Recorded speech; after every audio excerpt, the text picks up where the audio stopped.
নমস্কাৰ বন্ধুসকল, মই সংগীতা লৈ আহিছোঁ আপোনালোকলৈ আজিৰ ৰেচিপি কলডিলৰ সৈতে পাৰৰ মাংস। চাই লওক, যদি ভাল লাগে প্লিজ মোৰ চেনেলটো ছাবস্ক্ৰাইব কৰিব আৰু বেল আইকনটো প্ৰেছ কৰিবলৈ নাপাহৰিব। বন্ধুসকল, এতিয়া মই বনাব লৈছোঁ পাৰৰ মাংস। বন্ধুসকল, আজি মই বনাব লৈছোঁ পাৰৰ মাংস কলডিলৰ সৈতে।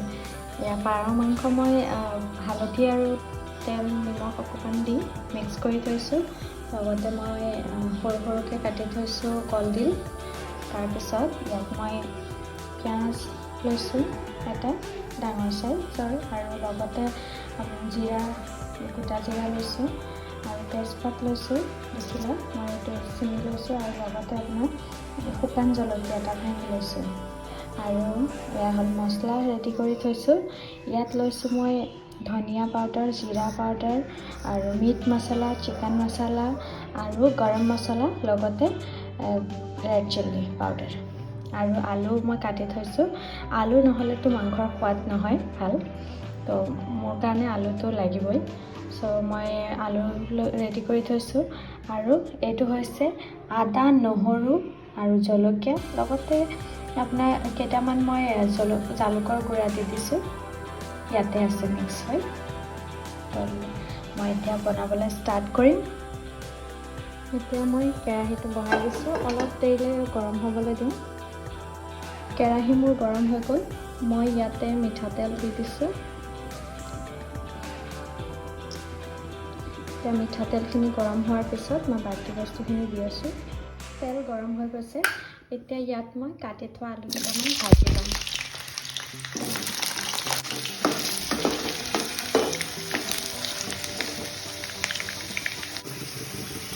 আলুখিনি ভজা হৈ গ'ল, এতিয়া মই উঠাই দিছোঁ।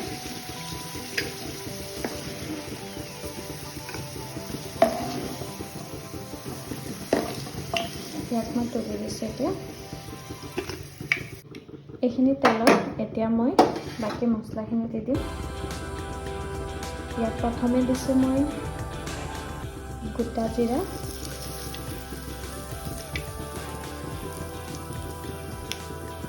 আৰু শুকান জলকীয়া,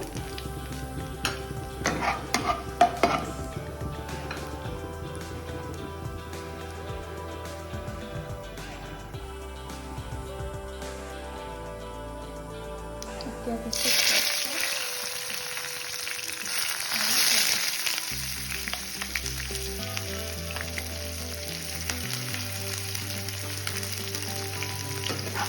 পিঁয়াজখিনি মই ভালদৰে ভাজি লওঁ।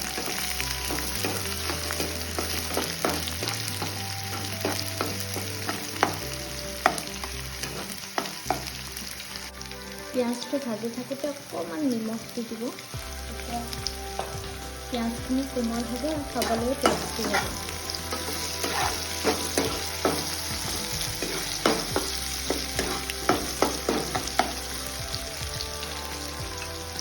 পিঁয়াজখিনি ভজা হৈ গৈছে, এতিয়া ইয়াত মই দি দিম পেষ্ট কৰি থোৱা আদা, নহৰু, জলকীয়া।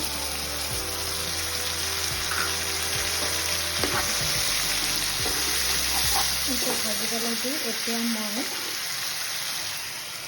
মছলা পেষ্ট বনাব।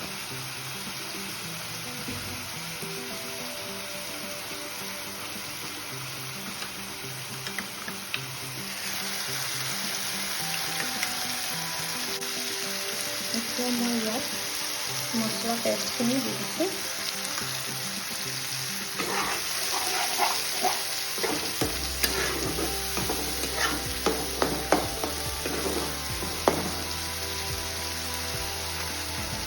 হালধি দিছোঁ,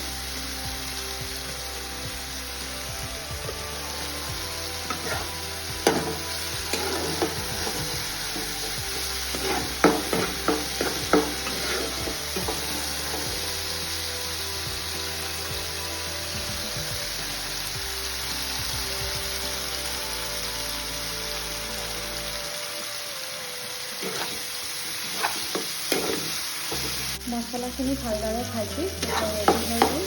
ইয়াত মই দিম এতিয়া পাৰ মাংস।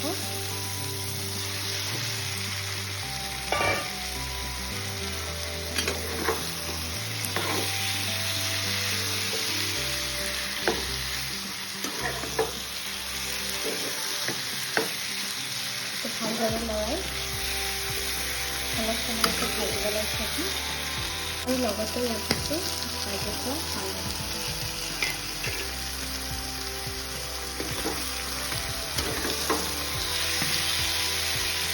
অলপ টাইমৰ কাৰণে মই এতিয়া ঢাকি থৈ দিম।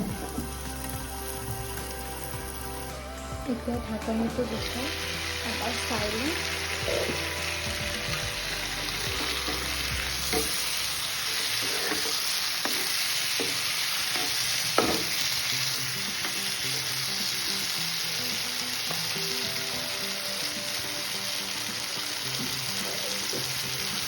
আৰু অলপ টাইম ঢাকি থৈ দিম।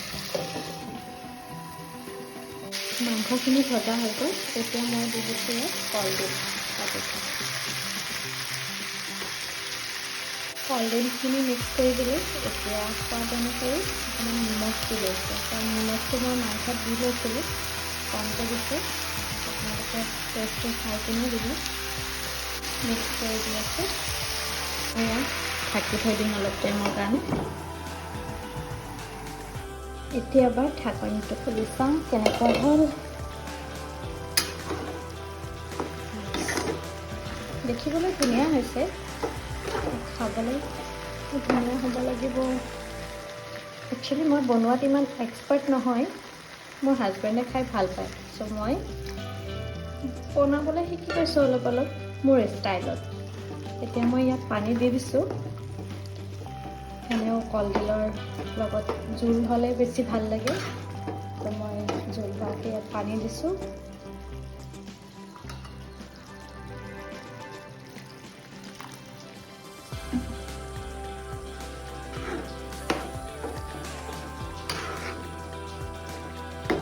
আপোনালোকে টেষ্ট কৰি জনাব যদি এইখিনিলৈকে মোৰ ভিডিঅ' চাই আছে কেনেকুৱা হৈছে কি, আৰু আপোনালোকে কিবা জানিলে মোৰ লগত শ্বেয়াৰ কৰিব পাৰে।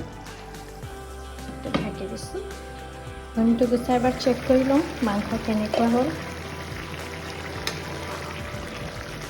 অলমষ্ট হৈ গ'ল মোৰ কলডিলৰ সৈতে পাৰ মাংস। আলুখিনি ধুনীয়াকৈ সিজি গৈছে। জোল মই ইমানেই ৰাখিম, মোৰ হাজবেণ্ডে জোলৰ সৈতে খাই ভাল পায়, ময়ো নিজে ভাল পাওঁ। এতিয়া হৈ গ'ল, গেছটো মই অফ কৰি দিওঁ।